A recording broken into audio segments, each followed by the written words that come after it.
Very good morning વિદ્યાર્થી મિત્રો. હું ગૌરવ ભટ્ટ ધોરણ 10 અને ધોરણ 12માં ગુજરાતી મીડિયમ અને ઇંગ્લિશ મીડિયમમાં ગુજરાતી વિષયનો અભ્યાસ કરાવું છું. આજે આપણે ધોરણ 10 ગુજરાતી મીડિયમનો આગળનો પેપર સોલ્વ કરવા જઈ રહ્યા છે. લગભગ આગળ છે એ 2 કે 3 પેપર સોલ્વ થઈ ગયા હતા અને આ એની પછીનો પેપર છે. તમને એક વિનંતી છે કે તમે સાથે સાથે છે એ લેક્ચર પૂરો થાય એટલે પેપર લખતા રહેજો. તમારી પાસે ગાલા એસાઇનમેન્ટ હોય તો વધુ સરળતા પડશે, કારણ કે એમાં આ પેપર આપેલા જ છે. એમાંથી ને તે ગાલા અથવા માર્વેલમાંથી છે, મારે જોવું પડશે, પણ એ બેમાંથી ચેક કરી નાખજો. એમાંથી જ પેપર છે અને એ પેપર હું તમને સોલ્વ કરાવું છું. પેપર એટલા માટે સોલ્વ કરાવું છું કે તમને એટલું મનમાં છે એ ખ્યાલ આવી જાય કે પરીક્ષામાં છે એ પરીક્ષામાં છે એ આ રીતના આ પેપર સ્ટાઇલ મુજબ છે વ્યાકરણ પૂછાય છે અને આપણને આવું પૂછાય છે એટલે આપણે આવી તૈયારીઓ કરવાની રહે. એટલે ઘણી વખત ઘણા બધા વિદ્યાર્થીઓ એવી રીતના એવો વિચાર હોય કે ભાઈ મને ખબર નથી હું પૂછાય છે એટલે બધું કરી નાખીએ, અને બધું કરવા જાય એટલે ઘણું બધું જે પૂછાવાનું હોય એ યાદ ન રહે, ન પૂછાવાનું હોય એ યાદ રહી જાય. અને ઘણી વખત છે એ પરીક્ષામાં ઓછા માર્ક આવવાનું કારણ અથવા ધાર્યા માર્ક ન આવવાનું કારણ એ આ હોય છે. એટલા માટે જ તે હું વ્યાકરણના પેપર અમુક સોલ્વ કરાવું છું. એક સમય હતો કે હું વ્યાકરણના 30-40 પેપર સોલ્વ કરાવતો, પણ હવે છે એ નવેમ્બર કે ડિસેમ્બરમાં કોર્સ પૂરો કરાવવાનો હોય છે, એટલા માટે હું આટલા બધા પેપર સોલ્વ કરાવી નથી શકતો. તોય તેવો મારો પ્રયત્ન હોય છે કે વિદ્યાર્થીઓ છે, સ્ટુડન્ટ છે એ 85 અપ અને વ્યાકરણમાં તો પૂરેપૂરા માર્ક લાવે. અને આને માટે છે એ વ્યાકરણ એ ઓબ્જેક્ટિવ હોય છે, અને ઓબ્જેક્ટિવમાં છે એ તમને ખ્યાલ પણ આવે કે ભાઈ આવું પૂછાય છે, એટલે તમે કોન્ફિડન્સથી લખી શકો. અને અમુક વખત તો એવું થતું, કોઈ સ્કૂલનું મને નથી ખબર, પણ અમુક વખત તો એવું થતું કે સ્કૂલમાં તે છે ગમે એમ કોઈ સ્કૂલમાં છે ગમે એમ વ્યાકરણ કરાવી દે, અને વ્યાકરણ કરાવી દે એટલે પછી છોકરાઓને જ ખબર નથી હોતી આ ટોપિક કઈ રીતના આવે ને આ ટોપિકમાં સોલ્વ શું કરવાનું, અને એના કારણે છે વ્યાકરણ મૂકીને આવે. અને આપણે એની કરતાં ઉલટું છે, વ્યાકરણમાં એટલી બધી છે પ્રેક્ટિસ કરાવીએ છીએ એટલે વ્યાકરણમાં અમુક તો પ્રશ્ન એવા જ હોય છે કે જે તમે કરેલા જ હોય ને આપણે પેપરમાં સોલ્વ જ કરાવેલા હોય, એટલે પછી ટીક જ કરવાનું રહે. બરાબર, એટલા માટે જ આપણે વ્યાકરણના પેપર સોલ્વ કરીએ છીએ. અને મારો તો પ્રયત્ન હશે કે 15 પેપર સોલ્વ થાય, એટલે એક સાથે હું નહીં કરાવું 15 પેપર સોલ્વ, પણ કટકે છે વચ્ચે એ પેપર સોલ્વ કરાવતો રહીશ. બરાબર, એટલે અને વ્યાકરણ જો 20 માર્કનું હોય તો મારે વ્યાકરણમાં છે 20માંથી 18 કે 19 માર્ક સુધી તો મારે તમારા માર્ક જોતા જ છે. તો એ રીતના પ્રયત્ન તમે કરતા રહ્યો અને છેવટ સુધી છે મહેનત કરો. ને એવું ન રાખવું કે ગુજરાતીમાં છે એ ગુજરાતીનો પેપર છે ને એટલે છેલ્લા 2 દિવસે વાંચી લઈશ એટલે મારો છે બેડો પાર થઈ જાય, એવું નહીં કરવાનું. બરાબર છે, અઠવાડિયામાં 2 દિવસ એવા રાખો કે ગુજરાતીમાં છે તમે ગુજરાતીમાં અડધી કલાક કે 45 મિનિટ ફાળવો, અને એટલું ફાળવશો તોય તે તમારે ગુજરાતી આસાનીથી પૂરું થઈ જશે ને પરીક્ષાના આગલા દિવસોમાં ટેન્શન નહીં રહે. તો ઇંગ્લિશમાં તમે 75 ધાર્યા હોય એની બદલે 65 આવ્યા, અને ગુજરાતીમાં 75 ધાર્યા હોય એની બદલે આપણે મહેનત એટલી કરી કે 85 આવ્યા, તો આજે 10 માર્કનું ફરીવાર લખી દઉં છું. ઇંગ્લિશમાં છે તમે 75 ધાર્યા હોય અને 65 આવ્યા, બરાબર. ગુજરાતીમાં છે 75 ધાર્યા હોય ને 85 આવ્યા, તો જે આમાં 10 માર્કનો ડિફરન્સ છે આ ભરી દે એટલે બેમાં છે પેરેલલ 75 માર્ક થઈ જાય. બસ, તો મારે આ રીતના જ તે તમને આગળ વધારવા છે કે જ્યાં માર્કનો ખાડો પડતો હોય એ માર્કનો ખાડો છે એ ગુજરાતી પૂરી દે. બરાબર, એક સપોર્ટ લેક્ચર તરીકે છે, સપોર્ટ પેપર તરીકે પણ તમને કામ લાગે એ રીતના તે તમે મહેનત કરીને આગળ વધો. એટલા માટે છે આપણે ગુજરાતીમાં હજી વધારે મહેનત કરીએ છીએ. બરાબર છે, અને હજી આપણે છે વધારે પેપર સોલ્વ કરવાનો સમય મળશે ત્યારે વધારે પેપર સોલ્વ કરશું. અને ત્યાં તમે ક્યાંય પણ કોઈ પણ જગ્યાએ અટકશો ત્યાં હું છે એ પેપર સોલ્વ કરાવવા માટે તમને પૂરો પ્રયત્ન કરીશ. બરાબર છે, એટલે જો તમને પ્રશ્ન થાય આ પેપર સોલ્વ કરાવવું અને પછી પ્રશ્ન થાય તો તમે મને કોમેન્ટ કરીને પૂછી શકો છો. અને છે પૂછજો તે ક્યાંક તો પ્રશ્ન કરજો, તેમાં કોઈ વાત ગમી હોય તોય મને કહેજો. અને છેલ્લે મને સમય મળતો નથી લેક્ચર પૂરો થાય એટલે, પણ હું સમય કાઢીને જો 5 મિનિટનો કેમ સમય મળશે તો હું તમને એકાદ સારી એવી વાત પણ છે આને અનુલક્ષીને કહીશ. બરાબર છે, તો આપણે હવે પેપરમાં આગળ વધીએ છીએ. પેપરમાં જ્યાં પણ અટકીએ, બરાબર છે, ત્યાં હું તમને પાછો પેપરમાં જ્યાં પણ અટકીએ છીએ તમે જ્યાં અટકો છો ત્યાં હું માર્ગદર્શન આપવા માટે હું પૂરો છે એ પ્રયત્ન કરીશ. તો હવે આપણે છે એ આગળ વધીએ છીએ પેપરમાં. પહેલાં માગ્યા મુજબ ગયા લેક્ચરમાં થોડાક માગ્યા મુજબ સોલ્વ કરાવવાના હતા, એ બાકી રહી ગયા હતા, તો હવે એ સોલ્વ કરાવું છું અને પછી છે આપણે પેપર સોલ્વ કરીએ છીએ. બરાબર છે. તો જોઈએ નીના આપ જો આ જોડકા છે ને એમાં ડાબી બાજુ પાત્રના નામ આપ્યા છે અને જમણી બાજુ એને બોલેલા સંવાદના નામ આપ્યા છે. આ જે આપણે જોડકું જોડવા જઈ રહ્યા છીએ એમાં ડાબી બાજુ પાત્રના નામ આપ્યા છે અને જમણી બાજુ છે જોડકા જોડવાના નામ આપ્યા છે. જોડકા એને એટલે પાત્રએ જે વાક્ય બોલેલા છે એનું નામ છે. બરાબર છે. તો આપણે એ જોઈએ નીનાબેન. તમને ખબર છે આ બીજા પાઠનું પાત્ર છે, ભલે પાઠ ચાલી ગયો છે, બીજા પાઠનું પાત્ર છે. તો જોઈએ છીએ એમાં નીનાબેન ના ઓપ્શન્સ બોલું છું. કાલ સવારે રૂપિયો દઈ જશું. આ તો નીનાબેનનું વાક્ય છે જ નહીં. બહુ આનંદ થયો તને ખડતલ જોઈને. આ પણ એનું વાક્ય છે. પણ મારી સાથે તો ચાલો. આ પણ છે નહીં. અંકિત આજે ક્લાસમાં નહીં આવે. બરાબર. તો નીનાબેનનું વાક્ય છે 1D છે. હું અહીંયા લખી દઉં છું 1D. નીનાબેનનું વાક્ય છે 1D. બરાબર. નીનાબેન અંકિત આજે છે એ ક્લાસમાં નહીં આવે એવું વાક્ય છે નીનાબેનનું 1D. બરાબર છે. પછી રાજુ કાલ સવારે રૂપિયો દઈ જાઓ. બહુ આનંદ થયો તમને ખડતલ જોઈને, પણ મારી સાથે તો ચાલો. બરાબર. અંકિત આજે ક્લાસમાં નહીં આવે એ તો ઓપ્શન્સ આવશે નહીં. બરાબર. તો છે એ આમાં રાજુ અને મારી સાથે તો ચાલો. એ રાજુ છે બોલે છે પણ મારી સાથે તો ચાલો એટલે 2C. બરાબર. રાજુનું પાત્ર લેખન કયું છે? તો કે રાજુ બોલે છે પણ મારી સાથે તો ચાલો. દેવજી. બરાબર. અને આ છે ને 18મો પાઠ છે. આ બીજું રાજુનો સંવાદ છે ને 18મા પાઠનું પાત્ર છે. બરાબર. દેવજી કાલ સવારે રૂપિયો દઈ જશું. તો આ 14મા પાઠનું પાત્ર છે. બરાબર. દેવજી બોલે છે કાલ સવારે રૂપિયો દઈ જશું એટલે 3A. પછી નરેન કહે છે બહુ આનંદ થયો તમને ખડતલ જોઈને. આ ચોથા પાઠનું છે. હું પહેલાં બધા પાઠ કહી દઉં આમાં અને પછી છે ફરીવાર જવાબ બોલી જાઉં. પહેલું પાત્ર બીજા પાઠનું છે, જોઈ લેજો. રાજુવાળું પાત્ર 18મા પાઠનું છે, ભૂખથી ભૂંડી ભીખ. પછી દેવજીવાળું 14મા પાઠનું છે. બરાબર છે. 14મા પાઠનું છે. પછી નરેનવાળું પાત્ર છે ચોથા પાઠનું છે. તો નીનાબેન જે બોલે છે અંકિતા જે ક્લાસમાં નહીં આવે 1D. રાજુ બોલે છે પણ મારી સાથે તો ચાલો 2C. દેવજી બોલે છે કાલ સવારે રૂપિયો દઈ જશું 3A. નરેન બોલે છે બહુ આનંદ થયો તમને ખડતલ જોઈને 3B. બરોબર છે. તો 1D 2C 3A 4B. બરોબર છે. આ પાઠના માગ્યા મુજબ પૂરા થયા છે. હવે કાવ્યના માગ્યા મુજબ પૂરા કરીએ. હવે આમાં શું છે કાવ્યના માગ્યા મુજબમાં એ જુઓ. તો આમાં બે ભાગ છે. એમાં એક કાવ્યનું નામ આપેલું છે ને સામે કવિનું નામ આપેલું છે. એ રીતના આપણે પાત્ર ઉક્તિ જોડવાની છે. આ બાજુ કાવ્યનું નામ આપેલું છે, સામે કવિનું નામ આપેલું છે. એ રીતના છે પાત્રોક્તિ જોડવાની છે. બરોબર છે. તો દીકરી કાવ્ય છે એ કોણે લખેલું છે એ જોઈએ. તો દીકરી કાવ્ય છે એ અશોક ચાવડાએ લખેલું છે એટલે આપણો 1B જવાબ આવશે. 1B. દીકરી કાવ્ય અશોક ચાવડાએ લખેલું છે 1B. પછી માધવને દીઠો છે ક્યાંય. માધવને દીઠો છે ક્યાંય એ કાવ્ય છે હરીન્દ્ર દવેએ લખેલું છે 2D. માધવને દીઠો છે ક્યાંય એ કાવ્ય હરીન્દ્ર દવેએ લખેલું છે. પછી બોલીએ ના કાંઈ એ કાવ્ય છે રાજેન્દ્ર શાહે લખેલું છે. બોલીએ ના કાંઈ એ કાવ્ય છે રાજેન્દ્ર શાહે લખેલું છે. અને સિલવંત સાધુને એ કાવ્ય છે ગંગા સતીએ લખેલું છે. ફરીવાર આપણે જોઈ જઈએ છીએ.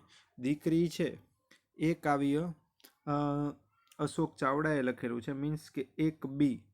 પછી માધવ દીઠો છે ક્યાંય એ હરીન્દ્ર દવેએ લખેલું છે એટલે કે 2D. જો અહીંયા લખ્યું છે. બોલીએ ના કાંઈ એ રાજેન્દ્ર શાહે લખેલું છે એટલે કે 3A. સિલવંત સાધુને એ કાવ્ય અશોક ચાવડાએ લખેલું છે એટલે કે 4A. દીકરી અશોક ચાવડા, માધવ દીઠો છે ક્યાંય હરીન્દ્ર દવે, બોલીએ ના કાંઈ રાજેન્દ્ર શાહ અને સિલવંત સાધુને ગંગા સતી. અહીંયા તમારું છે એ આ જોડકાનું કામ પૂરું થાય છે. હવે પેપરમાં જઈએ છીએ વ્યાકરણના. એ જોઈએ વ્યાકરણના પેપરમાં. થોડુંક સરખું નથી દેખાતું એટલે બીજે તે પેપરમાં જોઈએ. તમે વ્યાકરણનો પેપર આવ્યો તમને ખબર છે. એક ખબર પડી ગઈ ને જોડણી તમને અઘરી કેમ નહીં પડે, કારણ કે ઓપ્શન્સમાં આપેલી જ હશે. ઓપ્શન્સમાં આપેલી હશે એટલે છે એમાંથી જ તે તમારે જોડણી છે એ પસંદ કરવાની છે. ઓપ્શન્સમાં જોડણી આપેલી હશે એમાંથીને જોડણી છે એ પસંદ કરવાની છે. એટલે તમારે છે એ જોડણીનો ટોપિક તમને અઘરો પડશે નહીં. બરોબર છે. તો હવે આપણે છે એ પહેલી જોડણી જોઈએ છે, ક્ષિતિજ. ક્ષિતિજની જોડણી છે એ પહેલાં પણ આવી ગઈ છે.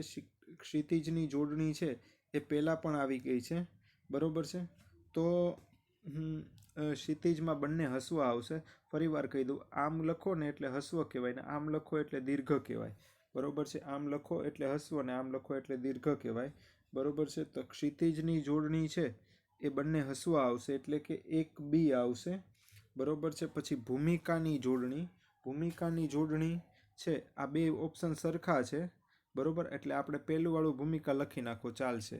બરોબર, તમને મેં તે દિવસે પણ કીધેલું હતું ને. શું કીધું હતું?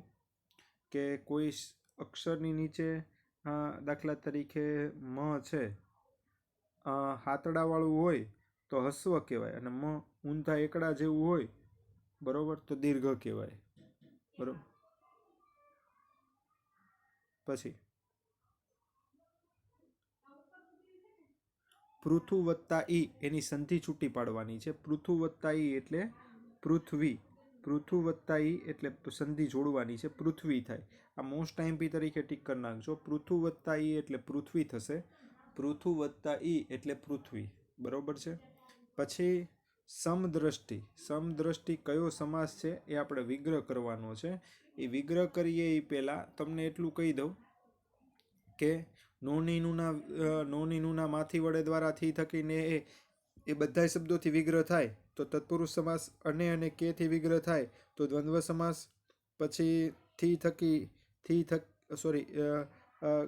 વિભક્તિના પ્રત્યયો અને વચ્ચેનું પદ એડ કરવું પડે. પહેલું છેલ્લું પદ સરખું રહે ત્યારે મધ્યમ પદલોપી સમાસ કહેવાય. પહેલું પદ વિશેષણ હોય, બીજું પદ નામ હોય, અથવા પહેલું પદ નામ હોય અને બીજું પદ વિશેષણ હોય ત્યારે છે એ કર્મધારય સમાસ થાય. આખું પદ વિશેષણ તરીકે હોય ત્યારે બહુવ્રીહી સમાસ થાય. બીજું પદ ક્રિયાપદ હોય, બરોબર છે, ત્યારે ઉપપદ સમાસ થાય. અને છે એ એક પદ છે સંખ્યાવાચક, પહેલું પદ સંખ્યાવાચક વિશેષણ હોય, પહેલું પદ સંખ્યાવાચક વિશેષણ હોય તો એ દ્વિગુ સમાસ થાય. તો તમારી સામે છે હવે આ સમાસ કયો છે એ જોઈએ.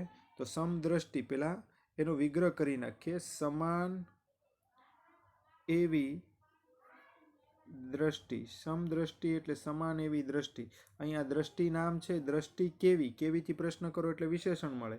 એક નામ છે ને એક વિશેષણ છે. જો મેં કીધું તું એક નામ અને એક વિશેષણ હોય એક શબ્દમાં, એટલે એ કયું થાય? એક નામ અને એક વિશેષણ હોય તો એ શું થાય?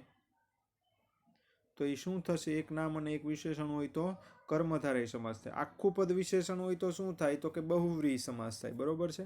હજી એક વખત આનો વિગ્રહ કરીને હું તમને સમજાવી દઉં.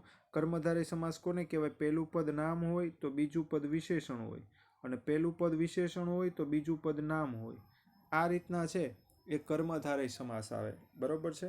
કર્મધારય સમાસ છે આ રીતના થાય. આખા પદમાં નામ અને વિશેષણ બંને આવી જાય. ખાલી વિશેષણ આવે આખું પદ તો એ બહુવ્રીહી સમાસ થઈ જાય. કર્મધારય બહુવ્રીહીમાં ફેર એટલો. બરોબર છે. તો એનો વિગ્રહ કરીએ. સમદ્રષ્ટિ એટલે સમાન એવી દ્રષ્ટિ. સમદ્રષ્ટિ એટલે સમાન એવી દ્રષ્ટિ. દ્રષ્ટિ નામ અને સમાન વિશેષણ, એટલે આ કયો સમાસ થયો? તો કે કર્મધારય સમાસ થયો. કયો સમાસ થયો કહેવાશે? તો કે કર્મધારય સમાસ થયો કહેવાશે. બરોબર છે. હવે જોડકા જોડવાના છે. જોડકામાં તમને ખબર છે કર્તરી વાક્ય અને કર્મણી વાક્ય. તોય હું તમને ફરી વાર કહી દઉં. વાક્યમાંથી થી, વડે, દ્વારા, થકી જેવા શબ્દો નીકળી જાય અને કર્મણી ક્રિયાપદનું કર્તરી ક્રિયાપદ, આ બધા શબ્દો નીકળી જાય અને કર્મણી ક્રિયાપદનું કર્તરી ક્રિયાપદ થઈ જાય ને ત્યારે એ કયું વાક્ય થઈ જાય? તો કે કર્તરી વાક્ય થઈ જાય. ત્યારે કયું વાક્ય થઈ જશે? તો કે કર્તરી વાક્ય થઈ જશે. તમને સમજાય છે? બરોબર છે. તો હવે કર્તરી વાક્ય કોને કહેવાય? તો અહીંયા થી લાગ્યું છે એટલે આ કર્તરી વાક્ય ન થાય. અહીંયા થી લાગ્યું એટલે આ કર્તરી વાક્ય નો. કર્તા સાથે થી નું વિચારવાનું. બાકી બધામાંથી ગમે ત્યાં હોય એની કાંઈ ચિંતા નથી કરવાની. કર્તા સાથે થી હોય તો કર્તરી વાક્ય ન થાય. બરોબર. ચંપકે મુઠ્ઠી ઊંચી કરી, અહીંયા થી નથી અને કર્તા પોતે જ ક્રિયા કરે છે એટલે ચંપકે મુઠ્ઠી ઊંચી કરી. એક સી કયું વાક્ય થાય? તો કે કર્તરી વાક્ય થાય. એક સી કયું વાક્ય થશે? તો કે કર્તરી વાક્ય થશે. બરોબર છે. પછી કર્મણી વાક્ય રચના. કર્મણી વાક્ય રચનામાં છે એ તમને ખબર છે, શુંથી પ્રશ્ન પૂછો તોય કર્મ મળે અને કોનેથી પ્રશ્ન પૂછો તોય કર્મ મળે. બરોબર છે. આ બેયથી કર્મ કેવી રીતે મળે? શુંથી પ્રશ્ન કરો તોય કર્મ મળે અને કોનેથી પ્રશ્ન કરો તોય કર્મ મળે. બરોબર છે. તો એ કઈ વાક્ય રચના કર્મ હોય તો તે કર્મની વાક્ય રચના થાય, બાકી એ જ પ્રમાણે કઈ વાક્ય રચના થાય? તો કે ભાવે વાક્ય રચના થઈ જાય. બરોબર છે. પછી ફરીવાર હું આટલું સમજાવી દઉં તમને કે વાક્યમાં કર્તા સાથે થી, વડે, દ્વારા માંથી કોઈ એડ કરી કર્તરી ક્રિયાપદનું કેવું ક્રિયાપદ મૂકી દેવાનું? કર્મણી ક્રિયાપદ. એટલે એ કયું વાક્ય થઈ જાય? કર્મણી. પણ વાક્યમાં શું હોવું જોઈએ? કર્મ. અને કર્મ ન હોય તો એ કયું વાક્ય થઈ જાય? તો કે ભાવે વાક્ય થઈ જાય. બરોબર છે. તો હવે જોઈએ છીએ કર્મણી વાક્ય. અદિતિથી રડી પડાયું, તમે જો અહીંયાથી લાગ્યું છે, પણ આ કર્મણી વાક્ય થશે નહીં, કારણ કે આમાં કર્મ છે નહીં. બરોબર. તો કર્મણી વાક્ય રચનામાં શું ખવાયું? શુંથી પ્રશ્ન પૂછ્યો તો તીખું મરચું, એટલે કર્મ છે, એટલે આ કયું વાક્ય થઈ જાય? તો કે કર્મણી વાક્ય થઈ જાય. બરોબર છે. આઈથી લગાડ્યું, પણ આ કર્મ નથી. આ કેમ છે? ભાવે છે, કારણ કે વાક્યમાં કર્મ નહોતું. અહીંયા કર્મ છે અને થી લગાડ્યું, એટલે આ વાક્ય કેવું થઈ જશે? તો કે કર્મણી વાક્ય થઈ જશે. તમને કર્મણી વાક્ય સમજાઈ ગયું હશે. કર્મણી વાક્ય અને કર્તરી વાક્ય. એટલે હું બેના જવાબ બોલી જાઉં છું. 1 સી અને 2 એ. બી નો થયું, કારણ કે એ ભાવે વાક્ય છે, વાક્યમાં કર્મ નથી. અને આમાં તીખું મરચું એ કર્મ છે, એટલે એ કર્મણી વાક્ય રચના. આગળ જોઈએ 5મું વાક્ય. કેટલાક રવિવાર માત્ર 1 જ કલાક જીવે છે. અલંકાર ઓળખવાનો છે. બરોબર. રવિવાર કોઈ દી જીવે, મરે, ઉઠે, બેઠે એવું કાંઈ ન થાય. બરોબર છે. રવિવાર છે, આવે ને પસાર થઈ જાય. એટલે સજીવ નિર્જીવની વસ્તુને કેવી દર્શાવે છે? સજીવ દર્શાવે છે. એટલે નિર્જીવ વસ્તુની ઉપર સજીવનું આરોપણ કરવામાં આવે, નિર્જીવ વસ્તુ ઉપર સજીવનું આરોપણ કરવામાં આવે, ત્યારે એ કયો સમાસ થાય? તો કે સજીવારોપણ. કયો અલંકાર થાય? તો કે સજીવારોપણ અલંકાર થાય. બરોબર. રવિવાર કોઈ દી જીવે, મરે એવું કાંઈ ન થાય. બરોબર છે. એટલે એને નિર્જીવ પદાર્થને સજીવ બતાવ્યો કે છે 1 જ કલાક જીવે છે એમ કરીને. એટલે આ કયો સમાસ થયો? તો કે સજીવારોપણ સમાસ થયો. સજીવારોપણ. બરોબર છે. પછી નીચેના શબ્દોના સમાનાર્થી શબ્દ શોધીને લખો. સમાનાર્થી આપણે ગોતવાના છે. પહેલા એક બાકી રહી ગયું, વિદેશ. બરોબર. તમને ખબર છે પૂર્વ પ્રત્યય કોને કહેવાય? કોઈ શબ્દ પહેલા કોઈ પ્રત્યય આવે તો પૂર્વ પ્રત્યય થાય. કોઈ શબ્દ પહેલા પ્રત્યય આવે તો પૂર્વ પ્રત્યય થાય, અને પછી પ્રત્યય આવે તો પર પ્રત્યય થાય. કોઈ શબ્દ પહેલા પ્રત્યય આવે તો પૂર્વ પ્રત્યય થાય, અને પછી પ્રત્યય આવે તો પર પ્રત્યય થાય. બરોબર છે. તો પંકજ એટલે કમળ થાય. પંકજ એટલે કમળ થાય. બીજા ઉદાહરણે હું તમને કહી દઉં. પંકજ એટલે કમળ થાય, સરોજ થાય. બરોબર છે. પંકજ એટલે કમળ થાય, સરોજ થાય.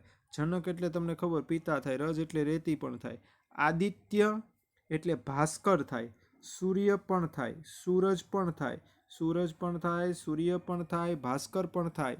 બરોબર છે. રવિ પણ થાય. બરોબર. પણ અહીંયા આદિત્યનો એક બાજુમાં કાઉન્સમાં અર્થ લખી નાખજો, સૂર્ય. એટલે ભાસ્કરનો અને આદિત્યનો બંનેનો અર્થ ખબર પડે.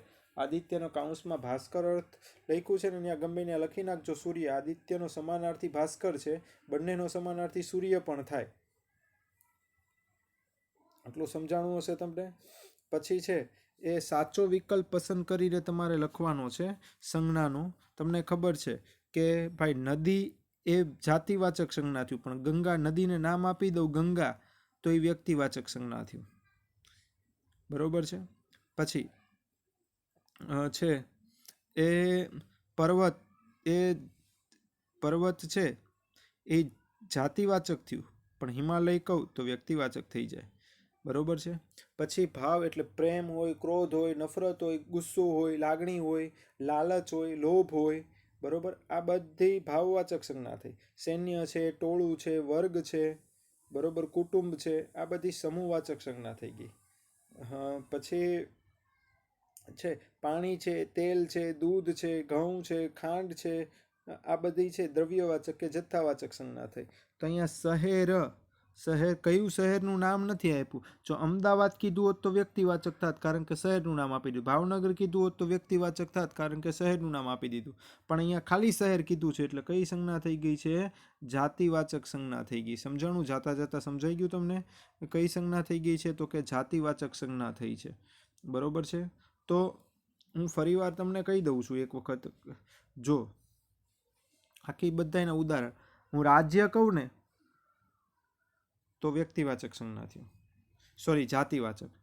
પણ રાજ્યની બદલે ગુજરાત કહી દઉં તો રાજ્યનું નામ આપી દીધું. બરોબર, તો કઈ સંજ્ઞા થઈ ગઈ? તો કે વ્યક્તિવાચક સંજ્ઞા થઈ ગઈ. પછી હું એમ કહું કે દેશ તો જાતિવાચક, પણ હું એમ કહું ભારત તો પછી વ્યક્તિવાચક. બરોબર છે. હવે એવી રીતના તે કે સૈન્ય કહું તો એકાદ સૈનિકનું હોય, આખું ટોળું હોય સૈન્યનું, એટલે બધા સૈનિકોનું ગ્રુપ હોય, એટલે આ સમૂહવાચક સંજ્ઞા થઈ ગઈ. ટોળું એટલે માણસોને ભેગા થયેલા હોય, તો આ સમૂહવાચક સંજ્ઞા થઈ ગઈ. વર્ગ એટલે વિદ્યાર્થીઓ ભેગા થયેલા હોય. કુટુંબ એટલે કુટુંબના સભ્યો ભેગા થયેલા હોય. બરોબર, એટલે બધી સમૂહવાચક થઈ. પછી સમૂહવાચક પછી કઈ સંજ્ઞા છે? તો ભાવવાચક. પ્રેમ એટલે જોઈ ન શકાય, બરોબર, અડી ન શકાય, પણ અનુભવી શકાય. બરોબર, એટલે આ છે પ્રેમ. એ કઈ સંજ્ઞા થઈ ગઈ છે? તો કે ભાવવાચક સંજ્ઞા થઈ ગઈ. પછી છે નફરત. એ અનુભવી શકાય પણ છે એ સ્પર્શી શકાય નહીં, એટલે કઈ સંજ્ઞા થઈ ગઈ? તો કે ભાવવાચક સંજ્ઞા થઈ ગઈ. બરોબર છે. પછી હવે ભાવવાચકમાંથી બહાર નીકળીએ આપણે તો કઈ સંજ્ઞા આવશે? તો કે એક બાકી રહી ગઈ છે. એ કઈ છે? તો કે દ્રવ્યવાચક. પાણી છે, દૂધ છે, તેલ છે, કેરોસીન છે, આ બધા દ્રવ્ય છે. અથવા ઘઉં છે, ખાંડ છે, એ ગણી ન શકાય. બરોબર, એ જથ્થામાં જ હોય, એટલે એ જથ્થાવાચક કે દ્રવ્યવાચક સંજ્ઞા થાય. બરોબર, તો અહીંયા શહેર છે એ જાતિવાચક, પણ અમદાવાદ આપ્યું હોત તો શું થઈ જાત? તો કે વ્યક્તિવાચક સંજ્ઞા થઈ જાત. બરોબર છે. તો હવે આગળ જોઈએ છીએ. નવ નેજા પડવા. નવ નેજા પડવા એટલે ખૂબ તકલીફ પડવી, ખૂબ મુશ્કેલી પડવી. નવ નેજા પડવા રૂઢિપ્રયોગનો અર્થ લખો તો ખૂબ તકલીફ પડવી કે ખૂબ મુશ્કેલી પડવી. નવ નેજા પડવા એટલે ખૂબ તકલીફ પડવી કે ખૂબ મુશ્કેલી પડવી. પછી મોરના ઈંડાને ચિતરવા ન પડે. મોરના ઈંડાને ચિતરવા ન પડે એનો અર્થ લખી નાખો તો હોશિયાર મા બાપોના સંતાનોમાં કંઈ કહેવું પડે નહીં. હોશિયાર મા બાપોના સંતાનોમાં કંઈ કહેવું પડે નહીં. બરોબર, અથવા સંસ્કારી મા બાપોના સંતાનોમાં કંઈ કહેવું પડે નહીં, એનો અર્થ થાય મોરના ઈંડા ચિતરવા.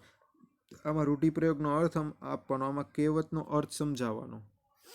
પછી આગળ જોઈએ છીએ. આવકવેરો ભર્યા વગરની. ભાઈ તમે 5 લાખ કમાવો છો, બરોબર, પણ એમાં ઇન્કમ ટેક્સ નથી ભરતા, તો એવા નાણાંને કાળું નાણું કહેવાય. કાળું નાણું. કાળા નાણાં નહીં, કાળું નાણું કહેવાય. બરોબર, બ્લેક મની. બરોબર, આવકવેરો ભર્યા વગરની રકમને શું કહેવાય? બ્લેક મની કહેવાય. બરોબર, કાળું નાણું. પછી સ્મરણનું વિરુદ્ધાર્થી શું થઈ જાય? વિસ્મરણ. સ્મરણનું વિરુદ્ધાર્થી શું થઈ જશે? વિસ્મરણ થઈ જશે. સ્મરણ, વિસ્મરણ. બરોબર. પછી વિત્ત. વિત્ત એટલે નાણું. વિત્ત એટલે નાણું. બરોબર છે. રૂપિયો, પૈસા. વિત્ત એટલે બીજા ઘણા અર્થ થાય, પણ અહીંયા મેં એક લખાવ્યો છે.